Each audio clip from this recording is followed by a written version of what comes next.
കുടവൻ ചമ്മന്തി തയ്യാറാക്കാൻ വേണ്ടി, കുടവൻ അല്ലെങ്കിൽ കൊടവൻ എന്നൊക്കെ പറയും, നല്ല ഹെൽത്തി ആയിട്ടുള്ള നല്ലൊരു ഇലയാണിത്. ഇതാണിത് കേട്ടോ, ഇങ്ങനെയാണ് ഈ ഇല ഇരിക്കുന്നത്, മുയലിൻ്റെ ചെവി പോലെ ഇരിക്കും. അപ്പോൾ ഇതുകൊണ്ട് നമുക്ക് ചമ്മന്തി ഉണ്ടാക്കാം, ഭയങ്കര ഹെൽത്തിയാണ്. അപ്പോൾ ബുദ്ധിശക്തി ഓർമ്മശക്തി ഒക്കെ ഉണ്ടാകാൻ പറ്റിയ നല്ലൊരു ഇലയാണിത് കേട്ടോ. ഇതുകൊണ്ട് നമുക്ക് ലേഹ്യം ഉണ്ടാക്കാം, അപ്പം ഉണ്ടാക്കാം.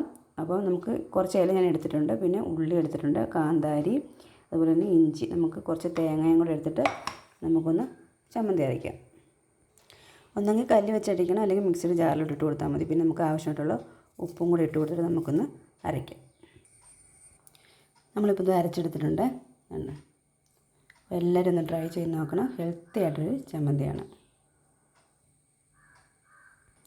മറവിയൊക്കെ പോകാനും ഒക്കെ നല്ല ഹെൽത്തി ആയിട്ടൊരു നല്ലൊരു ഇലയാണ് ഇത് കണ്ട്, കൊടവൻ എന്ന് പറയുന്നത്.